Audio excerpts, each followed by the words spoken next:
Y cuando pasaron 20 minutos después de las 11, yo le decía, la idea era ponerle al aire enseguida, pero es tan tentador hablar de un montón de cosas con Patricia, pues nos retrotraemos en el tiempo, y bueno, vemos como todo va cambiando, como todo va mutando, y de alguna forma también uno va queriendo mejorar la calidad de vida y va aceptando consejos y son necesarios también. Así que bueno, bienvenida, Patri, una vez más. Buenos días. ¿Cómo estás? Muy bien, muy bien. Aquí de nuevo en Crespo. Bueno, hoy para hablar sobre los límites, algo tan interesante como saber aplicarlos o ponerlos en la vida cotidiana, ¿no? Sí, exactamente.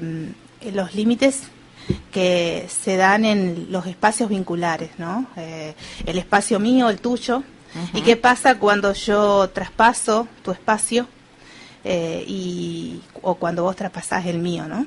Cuando no podemos poner a cada espacio en su lugar, ¿no? A nivel síntoma físico, se somatiza en crear dificultades renales. ¿Qué quiere decir eso? Quiere decir que si yo sostengo un conflicto de marcaje de mi territorio, que no puedo ponerle los límites a mi pareja, un compañero de trabajo, me siento invadida en mi espacio laboral, donde no me siento respetada, porque tiene que ver los límites mucho con el respeto en la relación. Si tengo baja autoestima, eso va a definir mucho cómo soy a la hora de poner o no límites. Y en el nivel orgánico del cuerpo físico, hay un órgano que simbólicamente registra este conflicto. Así como yo ya les estuve hablando en el programa anterior, dentro de mi método de coaching trabajo lo que es el síntoma físico en relación con el conflicto que la persona está atravesando. Uh-huh. Entonces, la parte renal cumple la función de eliminar líquido, pero si miramos en la biología animal, ¿qué hace el perrito cuando quiere marcar su territorio? Ajá, qué buen dato ese. Sí, hace pis en cada arbolito, ¿no? Bueno, nosotros somos también en la biología como el mundo animal. Todo lo que el doctor Hammer encontró como teoría que sustenta el significado de cada síntoma que el cuerpo manifiesta, habla justamente de por dónde pasa el conflicto de la persona. Y lo mismo se respeta en el mundo animal. El animal que tiene un problema en el territorio para marcar sus límites comienza a pedirle a la biología que haga cambios en su parte renal, y cuando se resuelve el conflicto aparece el síntoma. Y no es casual que nosotras las mujeres seamos las que más padecemos, para el médico, para la mirada del doctor, el síntoma de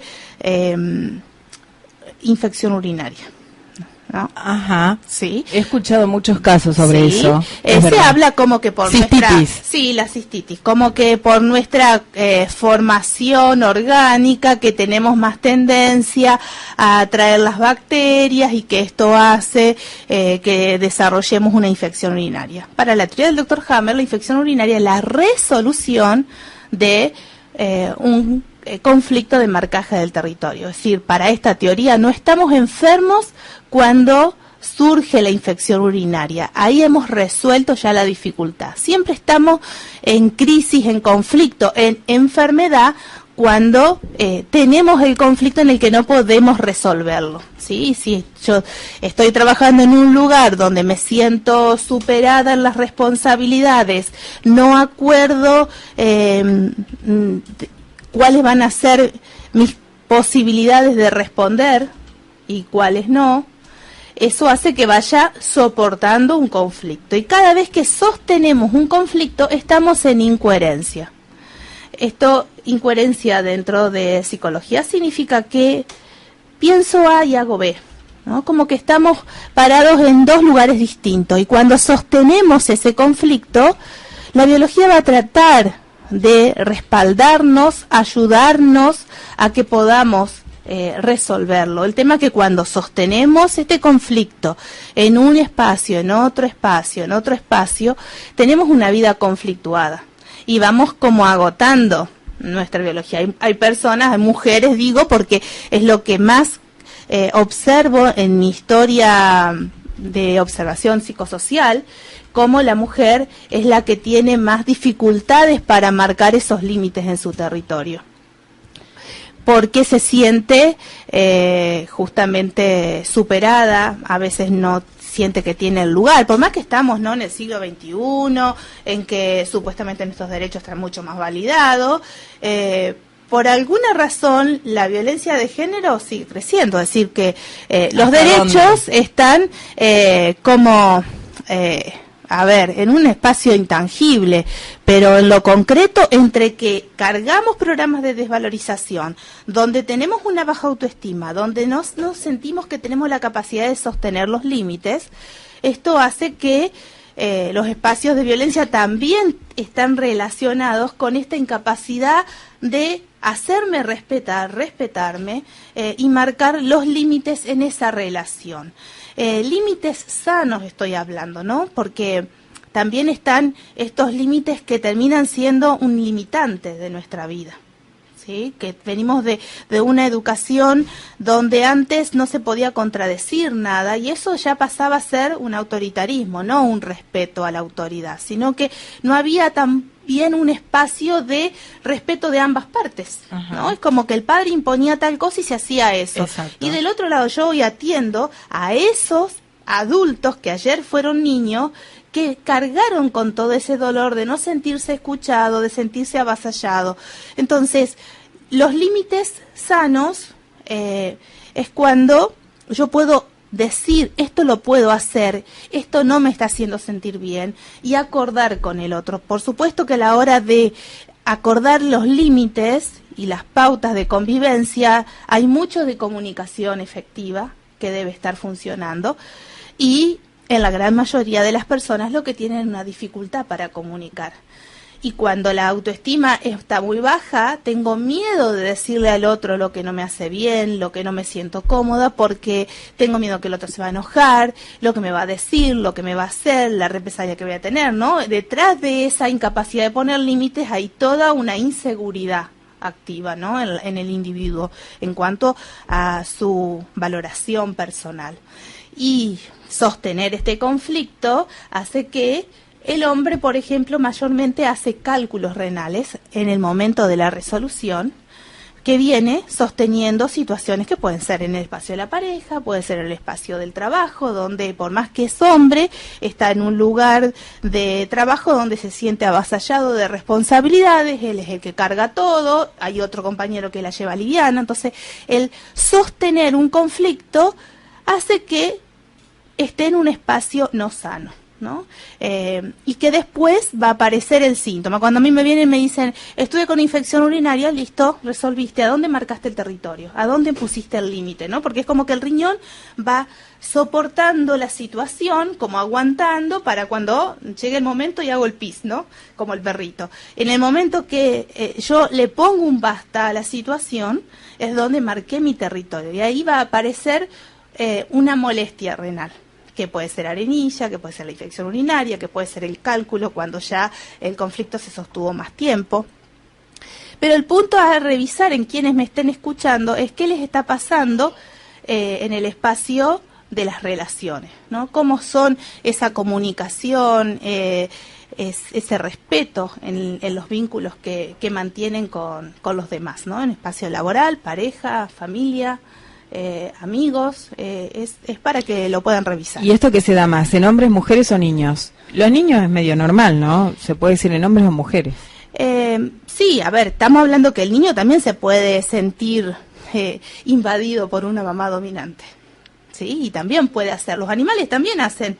Me pasó de una paciente que estaba haciendo cambios de organización en su espacio familiar y moviendo de lugar muebles, y el gato empezó a tener infección urinaria. El gato también marca su territorio, ¿no? Y después empezó a hacerle pis en todas las cortinas, como una manera de marcarle cómo se sentía de molesto por esos cambios que estaba haciendo de lugar de mueble, ¿no? Porque estaba acostumbrado. Entonces, en las mujeres digo que se manifiesta muy seguido la cistitis o la infección urinaria porque estamos con programaciones que por ahí el hombre lo tiene un poco más valorizado, ¿no? Eso de que tiene su lugar en la sociedad, que no lo necesita tomar como nosotras las mujeres, donde no necesita aclarar mucho, o sea, como que ya por el hecho, culturalmente, por ser hombre, ya tiene un lugar social. Pero depende de lo que está viviendo la persona, es muy particular, no he podido establecer quién más, quién menos. Yo mayormente atiendo a mujeres y hacen este tipo de síntomas que por ahí los ginecólogos hablan como que es porque nuestro tracto urinario tiene una diferencia con la del hombre. No, tiene que ver con lo que le pasa a la mujer en los espacios donde se siente invadida, y a veces la invasión es de sí mismo, ¿no? Porque una mujer diestra en el riñón izquierdo tiene que ver con la invasión externa, y una mujer diestra que hace la infección urinaria en el riñón derecho tiene que ver con una incapacidad interna de poner límites, es decir, que se sobrecarga de trabajo ella misma. Es decir, se pone muchos objetivos, no puede soltar, no puede delegar, ella misma se carga, ¿no? Entonces depende de dónde somatiza, es por dónde hay que indagar. Pero ¿cómo sabes si es el izquierdo o el derecho? Claro, siempre el diagnóstico médico te va a decir por dónde pasó la infección urinaria, ¿sí? Porque, por ejemplo, si te hacen una ecografía, va a decir que el síntoma está en el riñón derecho. Aparte que si te hacen un tacto en la espalda, te va a doler al golpearte el riñón derecho y el izquierdo no. Entonces eso habla de que a veces están los dos, es como que me siento desbordada por dentro y también invadida por fuera, ¿sí? Mira vos. Entonces, es para que puedan revisar cómo están viviendo su vida. ¿Se sienten que están en armonía? Porque la armonía se logra trabajando lo desarmonizado. Es decir, haciéndonos cargo de lo que no está funcionando en nuestras vidas. No podemos estar en estado de paz por decir me desaparezco, me voy a una montaña a respirar a solas tranquila. No, la clave está cómo puedo estar de la mejor manera en el espacio donde convivo. Y ahí es donde necesitamos aprender a hacer cambios para llegar a vivir de la mejor manera. Y esa es mi propuesta, ¿no? Mi acompañamiento a quien se sienta en conflicto, cómo hacer cambios en su vida. Y dentro de la terapia floral hay una flor que ayuda a poner los límites, que se llama Centauri, que es para las personas que buscan siempre agradar al otro y no pueden decir que no pueden poner un límite, cargan cosas, cargan muchas responsabilidades porque tienen miedo a no ser aceptados si ponen un no, si ponen límites. Y mayormente esa flor la usan las mujeres que se atienden conmigo. Y he podido llevar un registro dentro del desarrollo terapéutico de una sesión mensual que tienen conmigo, cómo han podido hacer grandes cambios en espacios complicados, laborales o familiares, sin necesidad de irse del lugar. Han podido poner el no, el basta, el ponerse en un lugar de valoración y cambiar la dinámica del sistema, ¿sí? Porque un cambio en el sistema hace que cambie el sistema en su funcionamiento. Entonces, cuando la persona que está débil en su capacidad de poner los límites o de hacerse respetar, empieza a sentir un cambio interno y una seguridad para plantearlo, el otro asume otro rol, ¿sí? En el sistema funciona así, son juegos de roles. Una persona sumisa va a traer un dominante. Cuando yo me pongo en protagonista, por eso digo, nunca una mujer protagonista trae un maltratador. En los juegos de las relaciones donde hay espacios de violencia, hay violencia desde los dos lugares y hay desvalorización en una de las partes, mucho miedo en las dos partes, mucho dolor guardado que se pone a través de las palabras violentas o los actos violentos, pero cuando una de esas partes comienza a trabajar su autoestima y puede empezar a valorizarse y autoafirmarse en su yo, en su identidad, las pautas las plantea de una manera que al inconsciente del otro le da la información de que tiene que ser respetada, ¿sí? Así que quienes estén escuchando este tema pueden revisar en su vida cómo están los vínculos, porque donde algo me incomoda hay algo que cambiar. No es que venimos a sufrir a esta vida. Las molestias están marcando la necesidad de un cambio. Y quien siente la molestia tiene que ser el responsable de hacer el cambio, ¿no? De buscar ese cambio, de buscar ese acompañamiento terapéutico para poder lograr ese cambio en su realidad, ¿no? ¿Cómo hacer para entrevistarse con vos? La primera sesión, ¿cómo te ubican? ¿Es con anticipación? Porque bueno, ya recién dijiste que ya tenés pacientes y venís todas las semanas por esa razón. Sí, por eso. Como al paciente que viene por primera vez siempre necesito armar su ficha como para, si tiene síntomas físicos, hacer como un estudio previo de su historia y comenzar a trabajar ya en la primera sesión que nos encontramos. Por lo tanto, siempre vía mail les pido la información porque por escrito queda todo más claro, yo lo puedo imprimir, trabajar más tranquila con la ficha. Así que mi mail es patriciatucoach@gmail.com. Y por si no les queda claro escribir o no usan mail, me pueden buscar en Patricia Urich Oficial en Facebook, que Urich es UH-RICH. Y si no, le dejo un celular de producción como para que le podamos dar la casilla de mail, de Facebook y decir qué horarios puede reservar la sesión. El teléfono es 156-205-294, donde pueden hacer la reserva de sesión, pedir el mail para poder comunicarse directamente conmigo. Y bueno, todos los miércoles es cuando dispuse en mi agenda estar en Crespo, salvo la semana que viene, que tengo toda la semana consulta en Buenos Aires, que viajo hacia allá una vez al mes, integro a todos los pacientes de varias ciudades.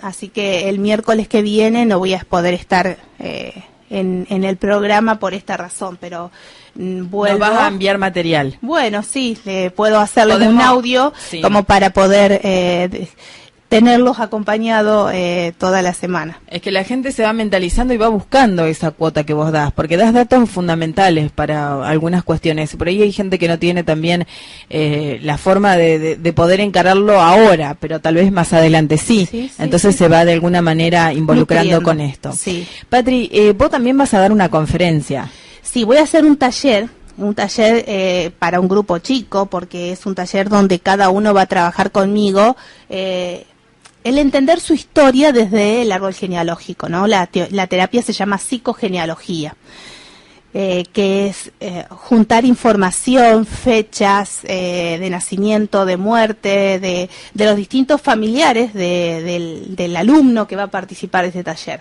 que lo pienso hacer el sábado 3 de diciembre a las 17 horas y vamos a estar trabajando unas 2 horas y media para que puedan entender cómo esa historia inconsciente familiar tiene mucho que ver con lo que está pasándonos en la vida a diario, ¿no?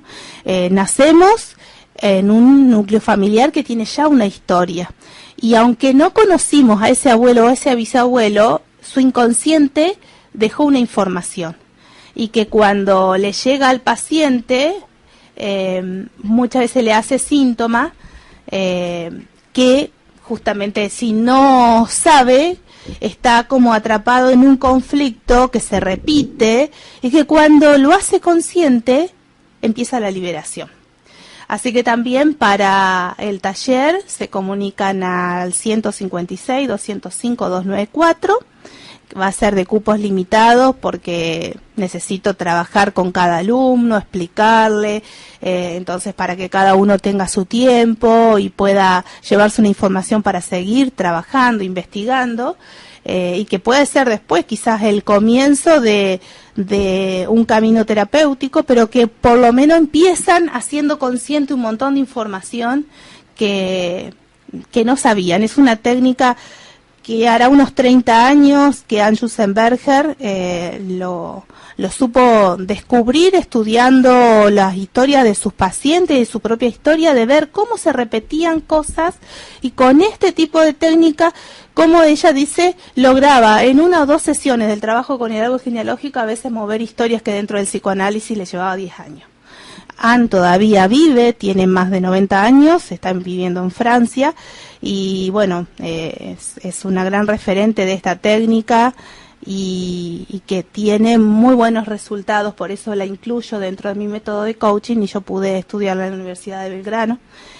Cuando me enteré, al toque me di el espacio para nutrirme de esta información. Así que quienes quieran participar de este taller, que decidí ponerle sanándome, sano a mi clan, ¿no? Porque la sanación que hace el paciente logra sanar su historia y la de su descendencia, ¿no? Es algo muy importante que puedan tomar como información las mamás, ¿no? Cuántos conflictos sostenemos las mamás y se lo pasamos a nuestros hijos. Entonces ellos hacen síntomas a veces de lo que nosotros no estamos ordenando. Gracias, Patricia. Y por supuesto sepan que todas las semanas, exceptuando la que viene, no va a estar personalmente, pero ya vamos a hablar para grabar material. Van a tener la posibilidad de consultarle algún tema en particular o proponérselo para que ella lo pueda abordar. Sí, bueno, les dejo una buena semana, un saludo para todos. Osvaldo también está con ella acompañándola, así que es su mano derecha en este tema que de alguna manera contribuye y mucho al bienestar en general. Gracias. Gracias. Nadie como tú, pero nadie más, absolutamente ni lo digas, nadie como